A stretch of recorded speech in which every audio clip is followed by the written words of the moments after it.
We would like to welcome you to our 5-part training series on domestic violence, sexual assault, and disability. This series is brought to you by the Miami Inclusion Alliance, or MIA. The Miami Inclusion Alliance is comprised of 4 organizations that have spent the last 3 years studying the domestic violence and sexual assault services in Miami-Dade County and how persons with disabilities are utilizing these services.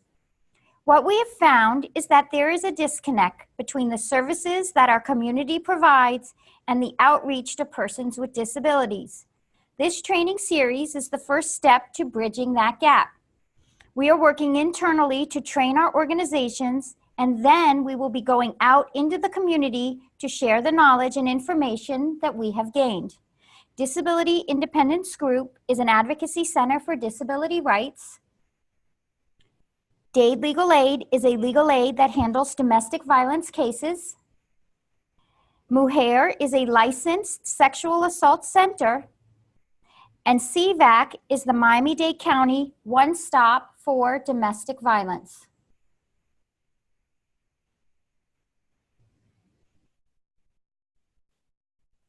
This project was supported by grant number 2015 FWAXK001, awarded by the Office on Violence Against Women, U.S. Department of Justice.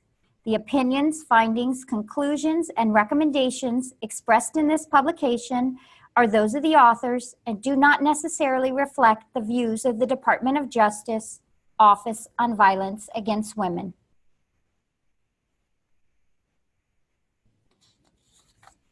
This is a 5-part training series.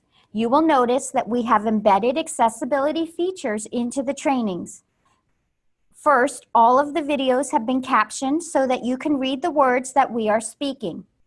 Second, all of the videos are being interpreted in ASL, or American Sign Language.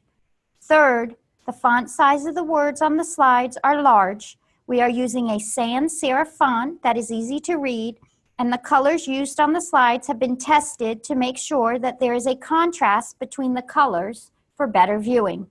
You can watch the trainings in any order that you would like.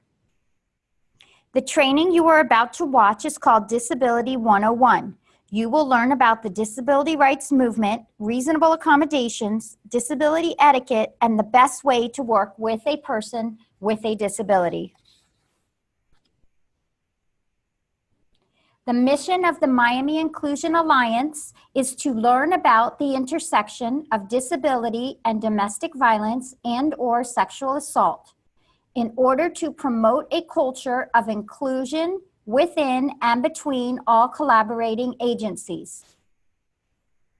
This collaboration will implement the necessary changes so that persons with disabilities who are affected by domestic violence and/or sexual assault have access to services.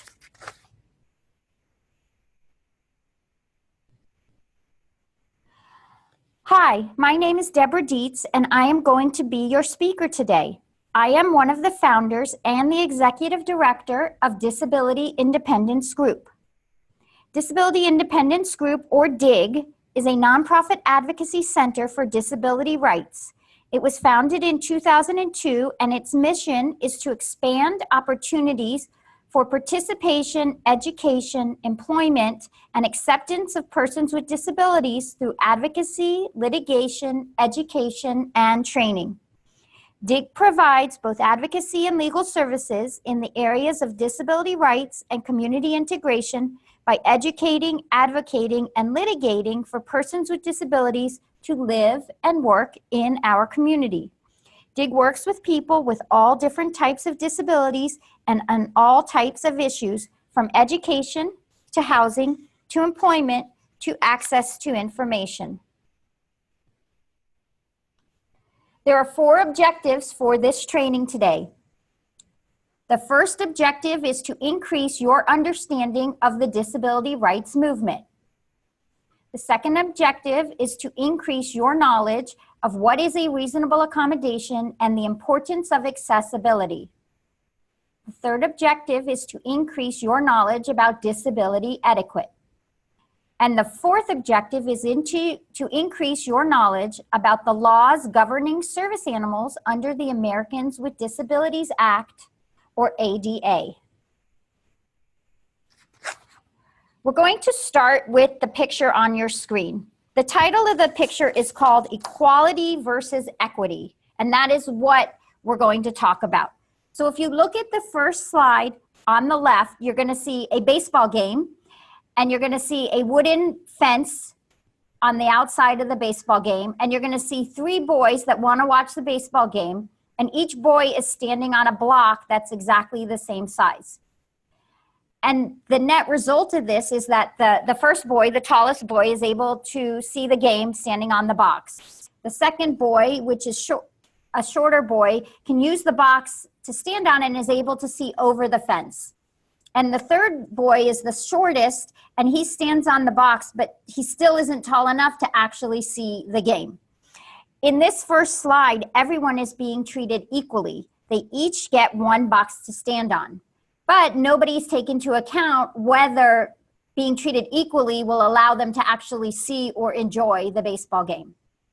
Now look at the second slide. You have the same baseball game, the same wooden fence, except this time you have the first boy, the tallest boy. He has no box, but he's tall enough to be able to see over the fence and see the game.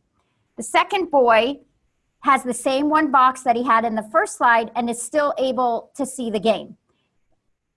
The difference now is that the third boy is standing on two boxes instead of one box. And now he is tall enough to see over the fence and watch the game. In this slide, everyone is given the supports that they need so that they can have equal access. They are being treated equitably. This is like getting an accommodation to watch the game. Now look at the third slide. You have the same baseball game, but a different fence. This fence is chain link and see-through. And you'll notice that none of the boys have a box. They're standing on their own 2 feet on the ground watching the game. In this slide, everyone is able to see the game without any support or any accommodation. The field was built so that inequity was addressed from the beginning. The systemic barriers were removed, meaning that the wooden fence was removed and everyone can enjoy the game. As I said, no accommodations were necessary. So let's put together what we notice about the three slides. In the first slide, we have a baseball game and we're letting everyone be treated equally with one box, but the end result is that not everyone gets to watch the baseball game. In the second slide, we recognize that everyone might need different supports to watch the game, so the first boy doesn't get any box and the third boy gets two boxes. And now we ended up having everyone having the ability to watch and enjoy the game. That is what's happening now in our world, where people with disabilities can ask for an accommodation to enjoy a program or service. But then you take the third slide. Nobody needed to request an accommodation. The facility was built to take everybody's needs into account. And this is the ultimate goal. This is where we want to get to in the disability rights movement, where we take into account programs, services, buildings, facilities, and think about accessibility from the beginning so that no one ultimately needs to request an accommodation in order to enjoy whatever program, services, or game is being provided. We have statistics that help put into perspective what we are working with and working on in this community. These statistics come from the US Census. In the United States, approximately 19.3% of the population identify as a person with a disability. It's about 20% of the population. In the state of Florida, the numbers increase. We go up to 22.2% of the population identify as a person with a disability. In Miami-Dade County, the numbers increased to 25.7%, which is a quarter of the population identify as being a person with a disability. And then as you look at the city of Miami, it's 29.4%, which is almost a third of the population are identifying as a person with a disability. The city of Miami is the second highest city in the nation for persons with disabilities. We're behind Paterson, New Jersey, which has 29.8% of the population. So in our research, we found that very few people with disabilities are accessing domestic violence and sexual assault services. But when you look at the percentages of people with disabilities in our community, we see that there's a problem because we have people with disabilities. The statistics show that they are more likely to be a victim or survivor of domestic violence or sexual assault, yet very few are reaching out and accessing services. And this is part of what we're doing with this grant, is saying, looking at why is there this disconnect, and how can we bridge this gap and connect all the pieces together so that victim survivors that are people with disabilities are accessing the services in our community. We're going to continue the training by showing a short video. This video was made in 2016, and it was made right before the Paralympics in Rio.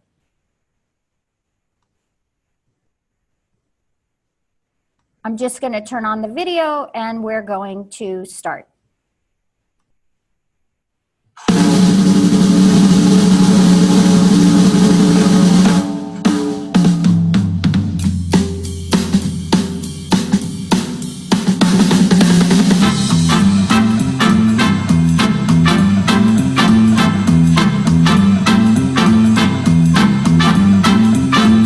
Yes, I can, suddenly, yes, I can.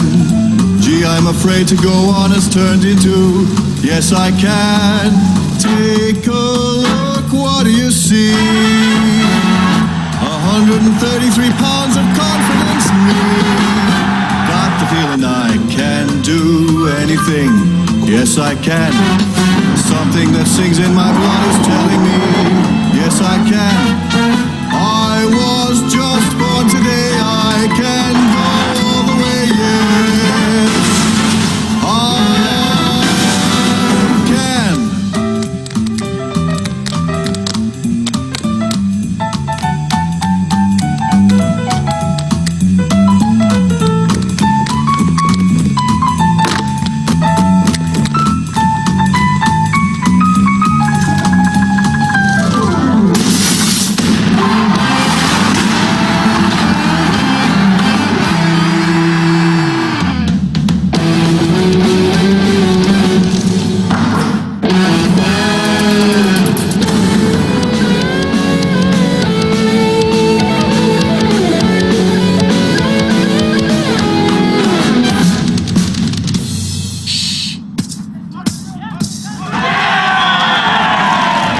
yes, I can.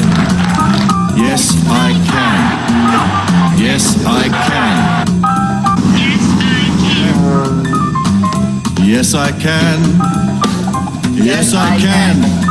Yes, I can. Yes, I can.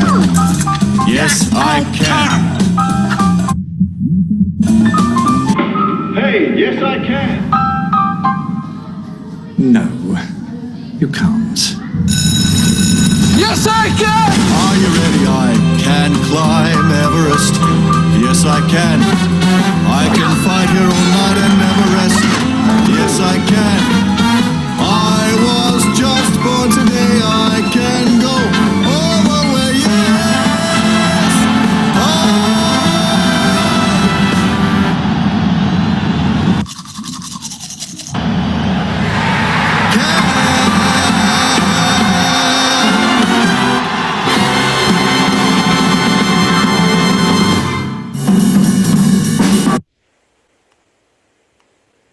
We're going to now continue and go through some of the history of the disability movement and where we started and where we are today.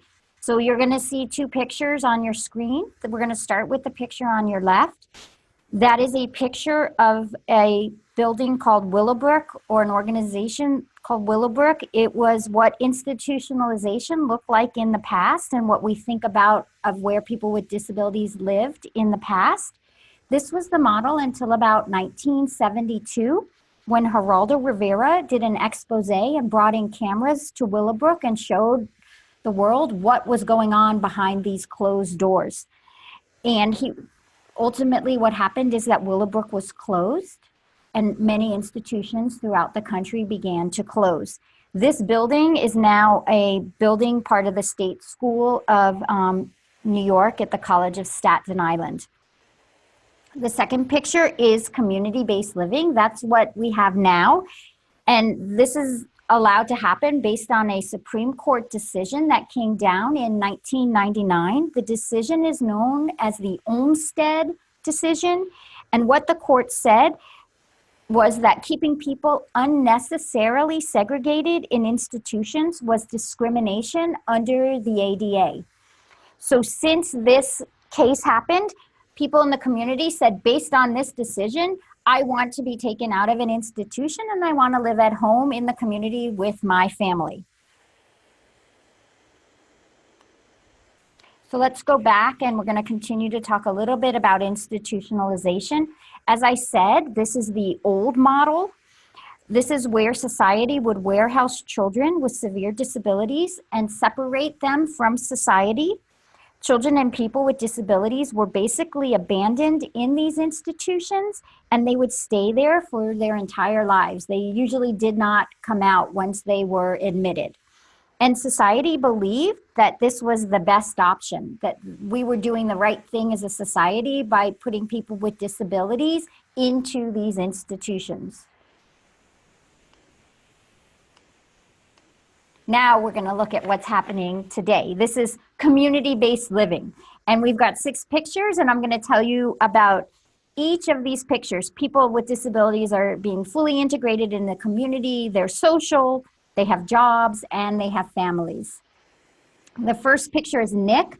Nick actually has an adaptive paintbrush on his hand, and he is at an art studio painting a picture with his family as a social outing one night.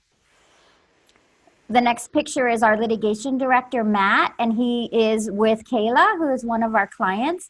And her family wanted to live in a certain neighborhood and rent a certain house, and they needed to add an extra lock to make sure that Kayla didn't get out when they didn't want her to. And we had to actually go to court to get that lock put on that house. The next picture is Jan Seal. Jan Seal is got his big smile on, getting ready to get into his car. He was an intern of ours the summer when he finished high school before he started college. Now he is in college, matriculating like his peers and learning what he needs to learn to get out in the community and have a full-time job. The bottom left picture is Matthew, once again, our litigation director, sitting at our supper social club. And our Supper Social Club is an event we do once a month, and we call it a neurodiverse dinner. And what it is we invite people with neurodiversity, and they can have intellectual disabilities, they can have autism, they can be members of our community, and we go out and we have dinner. And we talk about movies, and we talk about videos, and we talk about what's going on in the news. And it's just a social outing to get together, catch up, have fun, and eat some yummy food. The next picture is of a business. This is a business that was started by one of our clients named Oliver. And Oliver loved to cook, and he couldn't find a job that he liked. So he, being an entrepreneur, created his own business. And he now, with his friends and the employees that he's hired, go into the community and bake and cater desserts for different events. And then our last picture, you're going to see some young students and police officers. And what we do is we have a project called the Wallet Card Project, and we teach young adults and adults that are out in the community how to safely disclose their disability if they're ever stopped by the police. And we've created a communication tool that gives the police the information they need while understanding that the person might have a disability and not be intoxicated or under the influence. So we created a project to help with independence and having people with disabilities out in the community, yet still being safe and learning how to disclose their disability. Here's our first question. Question number 1, keeping people unnecessarily segregated in institutions is discrimination under the ADA. True or false? This is absolutely true. We do not want to keep people segregated if they don't have to be in an institution. We'd much rather have them in the community, living with their families and being a part of our communities. So what is discrimination? All people are entitled to the full and equal enjoyment of programs and services available to the public. When a person is denied, treated differently, or segregated because of their disability, this is discrimination.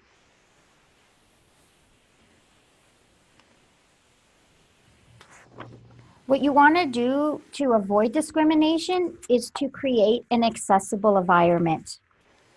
Accessibility means that it enables a person with a disability to fully enjoy all the human rights and fundamental freedoms, all the programs and services in a community. This is not about your policies and procedures, but this is actually about your building, the construction and the entrances to your building. This could include having an accessible entrance. It could be having a ramp. It could be having accessible bathrooms. It could be when you throw an event or party that you have high tables and low tables so that everyone can participate and that people have a choice where they sit. It could also be making sure that any training or movie theater has different types of accessible seating so that everyone can have access to whatever event you're trying to do. We want to make sure that we ensure accessible construction and renovations, that you think about what would make an accessible environment as you're either building something from scratch or renovating your property. Not only do you want to have your accessible entrances, but you also want to have access to your goods and services. You want to make sure that your paths of travel are wide enough for people to go through, and that any products that you're selling or brochures that you're passing out or at a level that everyone can reach them. And you always want to be conscious of the needs of your customer. You want to make sure you're thinking about how would someone access whatever you're providing, and is it accessible for everyone?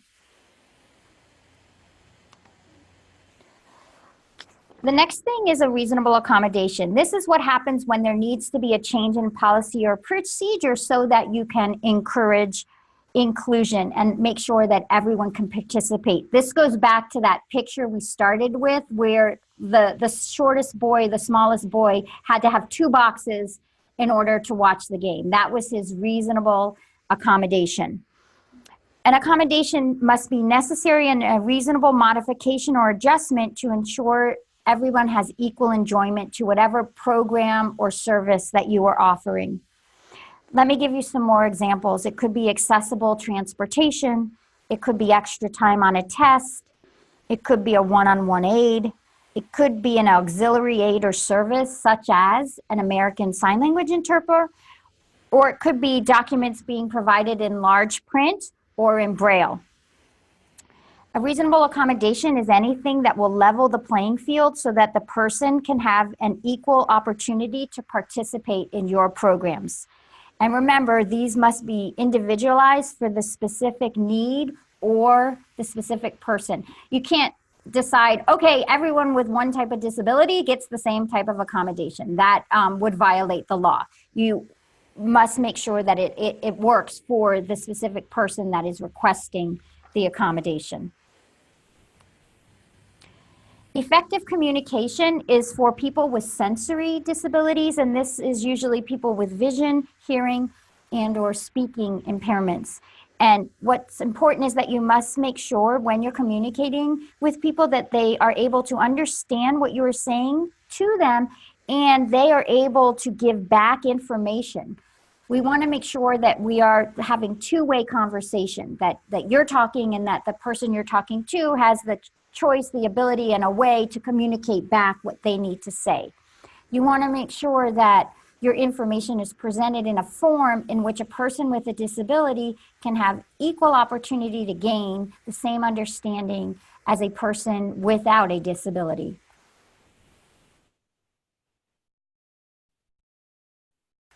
The next thing we're going to talk about is deaf culture. And what's interesting is deaf culture is you're going to see a capital D and a lowercase d in that cartoon to the right on the screen. And it looks like they're battling with boxing gloves, and it's not that they're fighting and there's a competition. There just is a distinct difference between using the word deaf with a capital D and using the word deaf with a lowercase d. So when you use deaf with a capital D, or someone describes themselves as deaf with a capital D, they're saying that not only can they not hear what you're saying, but they identify as being part of the deaf community, and that they consider themselves culturally deaf, meaning that they use American Sign Language. They don't think of themselves as a person with a disability. They think that they're normal. They just don't hear, and that they communicate in a different way than typical people might communicate. But that they don't see anything wrong, and that they have their lives and they have their friends and they have their way of communicating, and they're fine and good, and they're part of their deaf community, and they're culturally deaf. And that we call deaf with a capital D. When you see deaf with a lowercase d, it's usually considered, people are considered part of the hearing community, and people might have hearing loss or medical issues that impact their hearing. People don't always communicate or understand American Sign Language. They don't consider themselves part of the deaf community. And sometimes they will actually be able to speak because they might have had hearing earlier in their life, and they read lips sometimes. And they consider themselves a person with a disability, and they want to be normal. They don't want to be, they want to be able to hear. They want to fix themselves. Whereas that is not how people in the culturally deaf community identify as. So you're going to see this distinction, and it's very important that you're respectful of this when you're interacting with people that are deaf that come to your office. And that if they request an American Sign Language interpreter, and that's the language that they communicate in, you need to get them an American Sign Language interpreter and communicate in a language that they're comfortable in. It's very important to be respectful of that. Question number 2, accessibility means that a person with a disability should be able to be included in all programs and services in the community that enjoy all the human rights and fundamental freedoms of everyone else. True or false? The answer is true, and that's what we were just talking about. That's what accessibility means, making sure that everyone can be in part of every program and every service. Let me explain the picture that you're looking at. The words above the picture say nothing about us without us, and you're going to see a traditional accessibility symbol of a stick figure human sitting in a wheelchair. In this case, though, the arms are raised and there's chain links that have been broken in the middle, meaning that they're breaking free of those restraints. And this is a fascinating concept. It's where people with disabilities are now sitting at the table and being involved with decisions about themselves and their life and how they're being treated. And when you see this symbol and when you hear this slogan, what it really meaning is that people with disabilities want full and direct participation of members of whatever group is making policies about them to include them in it. So if your organization is making policies and procedures about people with disabilities, you want to bring people with disabilities into the discussion and have them be part of the solution. You don't want to be making decisions about other groups of people that you're not a part of and that you don't understand. And that's what this slogan means, and that's what this image means. Nothing about us without us. Bring people with disabilities into your organization at your decision-making table and let them tell you the needs that they feel are needed for them and their community. I'm now going to show you another video. This video is made by a comedian. His name is Zach Anner, and he uses humor to talk about accessibility and disability and how it impacts his life. In this video, he is going on a quest for a rainbow bagel, and as I said, he's using humor to explain what happened to him. So I'm going to press play on the video and let you watch it using Zach's words. Hi, how's it going? Today we're just like, we'll do something real simple, like go and get a bagel. We've been waiting to go downstairs for about 25 minutes now. All of the elevators that have come by have been full. There's other elevators in this hotel, but we can't get to them because there's stairs to the elevator. Hi. I think maybe we should improvise, guys.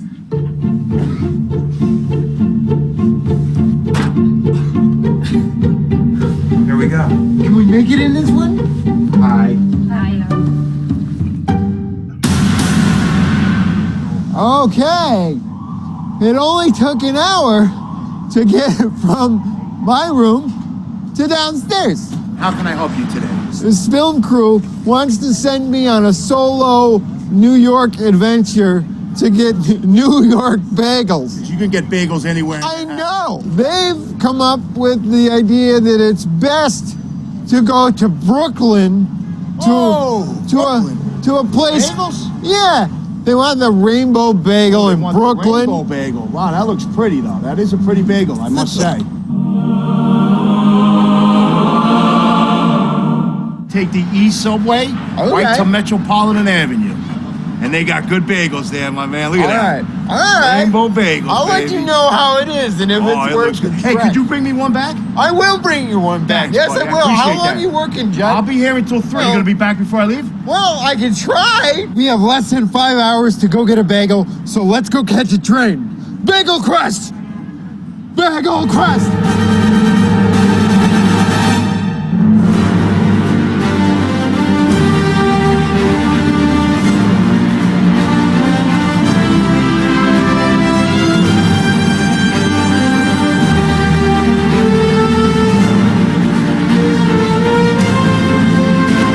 See, I thought she'd be bigger, honestly, but I'm glad I saw it while I was here.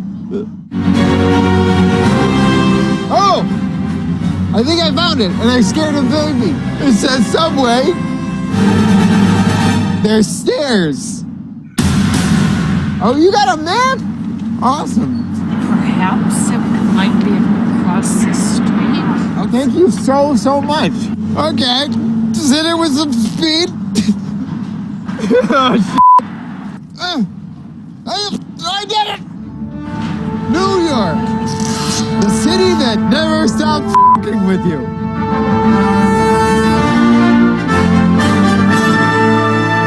What? There's f***ing more steps. If I don't find this entrance, I'm giving up on life and bagels. I see an M.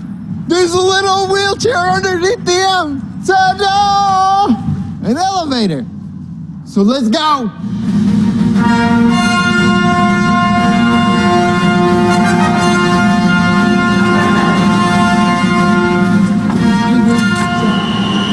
We're taking the A train.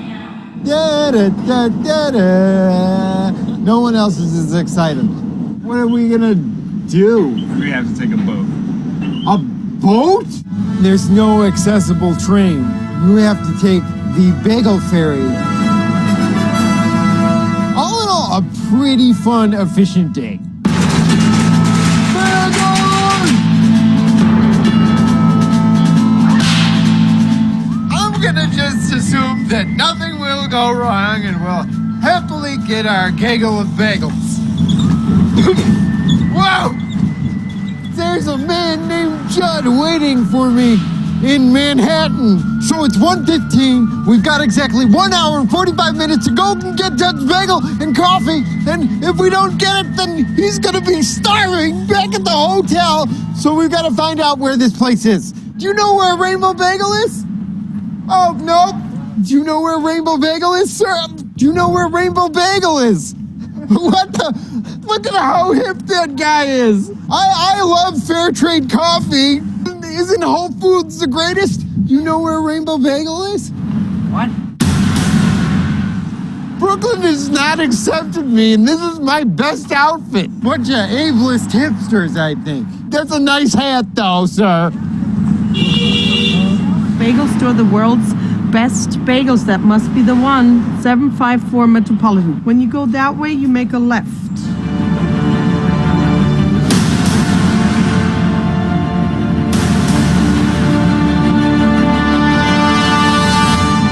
Those bagels are gonna taste so good.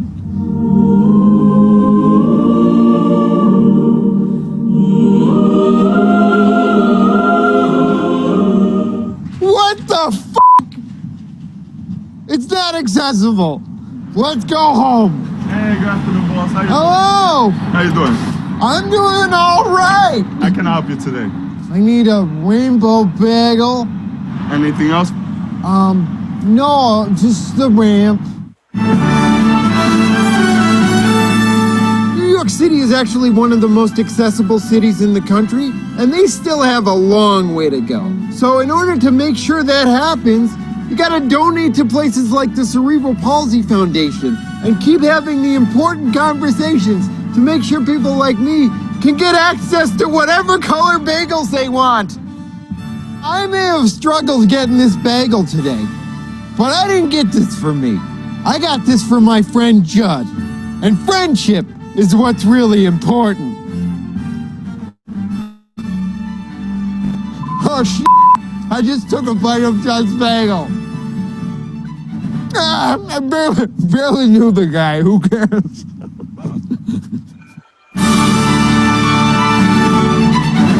Okay, so as you saw and as I told you, he used humor to point out some accessibility issues in New York. And as he said, New York is considered a pretty accessible city. So always keep that in mind, that transportation is a real challenge for people with physical disabilities, and our community is no different. It's very hard to get around in our community, whether you're trying to take the Metro Rail or trying to wait for STS and get an accessible van that then brings you to the location where your offices are at. So just be aware of that and considerate of how long it might have taken someone just to get to your front door before they're even asking for help or your services. We're now going to start talking about disability etiquette. We're going to go through several slides and give you some tips to help you when you start working with people with disabilities and when they start coming to your offices and asking for help. First, you want to recognize individuality. Every person with a disability is different. Also, not all disabilities are visible. And what that means is you're not going to be able to always tell that someone has a disability.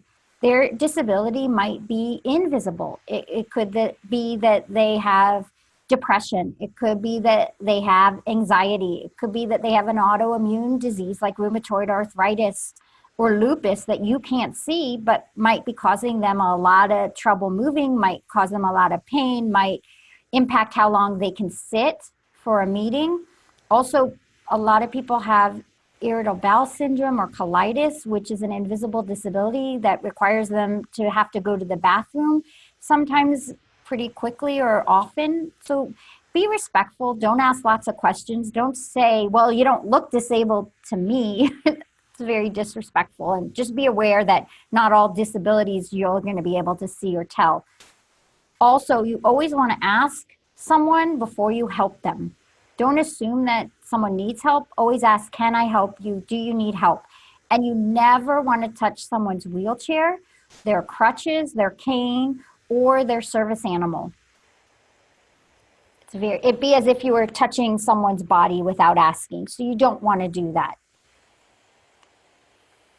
Next, you want to use person first language. And what that means is you want to use the person before their disability. Because the reason this comes back from that nothing about us without us that we were talking about earlier. People with disabilities want to be recognized because they're a person, not because they have a disability. So by using person first language, you're acknowledging that and respecting that. So you want to say a person with a disability. Now, what's interesting as people with disabilities become more integrated into our community and are sitting at those tables and helping make policy and decisions, this language is evolving and is constantly evolving. So be aware of that also, that the words we tell you and are in this training today are also still evolving and not set in stone. And I'm going to give you two examples. The first is that people in the deaf community with that capital D that we were talking about as deaf culture don't use person's first language. So be aware of that and be respectful of that. Not everyone in that community wants to be person's first language because, as we said, they don't consider themselves a person with a disability. They're just deaf and they just communicate in a different way. Also, some people in the autism community consider themselves an autistic person, not a person with autism. So once again, be aware that as much as I'm telling you, there are some distinctions and this language is evolving. And it's okay to ask, how would you like me to refer to you, or how do you want to be referred to as? And ask, and that's the individuality that we talked about earlier. Also, we use the term disability, not handicap.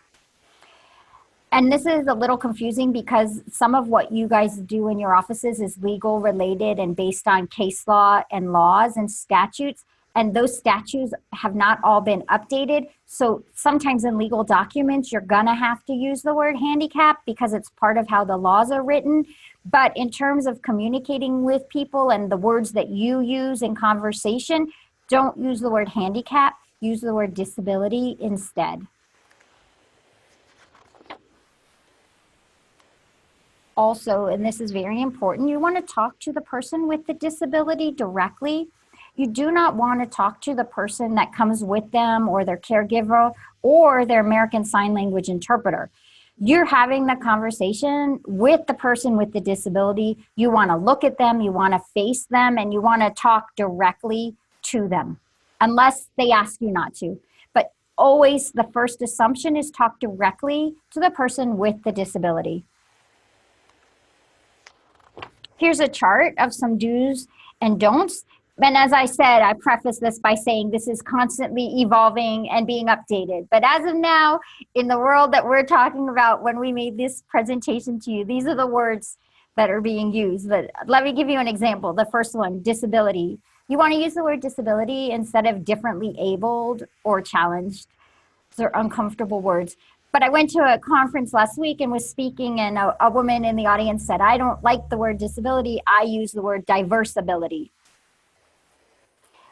So as I said, this becomes an individualized set of terms, and be respectful of that. And if someone wants a different word used as a way to describe them, be respectful with that and use that. You want to say guest or client with a disability. You don't want to say the disabled or handicapped, like we talked about a minute ago. Also, you want to say someone uses a wheelchair. You do not want to say that someone is confined to a wheelchair or wheelchair bound. That is terminology we don't want to be using anymore. We also use the word intellectual disability instead of the word retarded or mental retardation. However, just like the word handicap, in our laws and in the statutes, the word retarded is still in there. So sometimes you might have to use the word when you're writing documents to the court, but in conversation and within your office, you do not want to use those words. The other is we now use the term service animal instead of seeing eye dog, because there's many types of disabilities that use service animals. And they're not just seeing eye dogs anymore. So you could have a service animal that's a seizure alert dog. It could be a diabetes dog. It could be a dog that helps a person that is autistic to socialize and stay safe. So be very respectful of that and say the word service animal. Another is psychiatric disabilities or mental illness. Use those words instead of someone's crazy, psycho, or schizo. Those are demeaning words that we don't want to be using anymore. Also, as I said earlier, you want to say an accessible parking spot or restroom or family restroom instead of a handicap spot or a handicap bathroom. Those are not terms that we want to be using anymore. We're up to question number 3. Question number 3, always speak to the person with the disability. True or false? The answer is true. Unless you're told otherwise, always assume you want to speak directly to the person with the disability.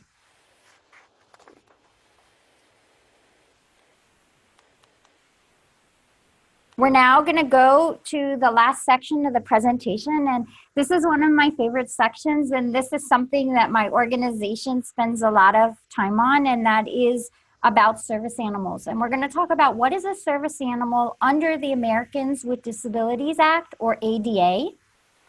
And then we're going to explain the difference between what is a service animal versus an emotional support animal. So we're going to start with the service animal. Under the law, a service animal must be a dog or a miniature horse. No other animal can be considered a service animal. And a service animal is permitted in all public accommodations and all state and local governmental facilities. What that means is any of your organizations that a person might be visiting that has a service animal, you need to let the service animal in and stay with the person that's reaching out to you for their services. Now, as I said, there are two terminologies that are used. One is service animal and one is an emotional support animal. And I'm gonna explain the difference to you so you can understand the differences and where service animals can go and where emotional support animals can go. So as I said, a service animal is covered by the ADA. It is a working animal, and it can go with that person that has the disability, and it can go anywhere with the person with the disability. An emotional support animal is a little different. These animals are not covered by the ADA. So the animal cannot go into a public accommodation such as a restaurant or a grocery store or your offices. And an emotional support animal doesn't just have to be a dog or a miniature horse. It can be any animal that is giving emotional support to the person with a disability. The emotional support animals are covered by the Fair Housing Act, which means that a person can have their emotional support animal in their house where they live. And it's also covered by the Air Carrier Access Act. So that means that people can take their emotional support animals on the airplane with them. Now, as I said, an emotional support animal can be different types of animals. In our office, we have helped people with all different types of emotional support animals. We just had a case last week that we were finishing up where a young man had an emotional support duck. And he had a disability, and the duck actually helped him with his disability and made him feel better. And where he lived wanted to evict him because of the duck. So we were able to explain to the condo association that the gentleman had a disability and that the duck was his emotional support animal and actually was needed for his disability. And we found out last night that they're going to let the young man stay in his home with his duck. We've had a lot of cases with rabbits, guinea pigs, hamsters. As I said, the animal doesn't have to be a dog or a miniature horse. It just has to be an animal that helps the person with the disability. And the main points are, one, a person has to have a disability, and two, that the animal has been trained to help the person with their disability. All right, so the last part of this that I want to talk about is the ADA is a federal law, and that gives the person federal protection. But in Florida in 2017, Florida passed a law to give state protection also. And it's Florida Statute 413.08.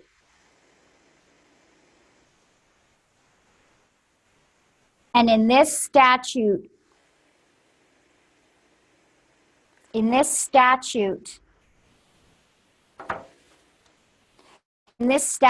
it gives a person with a disability the protections to be able to have their service animal and take them into any public accommodation, public employment, or housing accommodation. So it's just paralleling what the federal law is. What's interesting about this statute is it gives protections to the person with a disability to make sure that they can have their service animal, but it also has a section where if a person is lying and saying they have a service animal when it's not a service animal, then that person can get in trouble.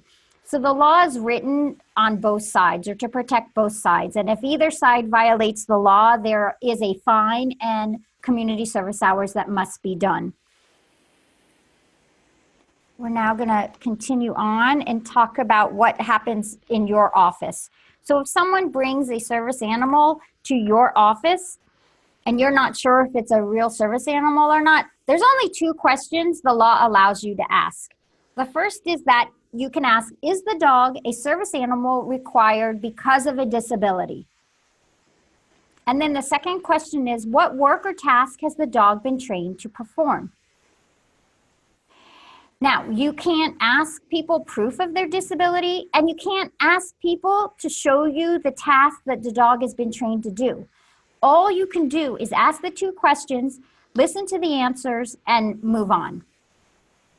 That's it. You don't want to get into it. But remember, a service animal can only be a dog or a miniature horse. So if someone's bringing in another type of animal, then it can't be a service animal under the law. Let's go over some service animal facts. There is no official license or registration for a person to have a service animal.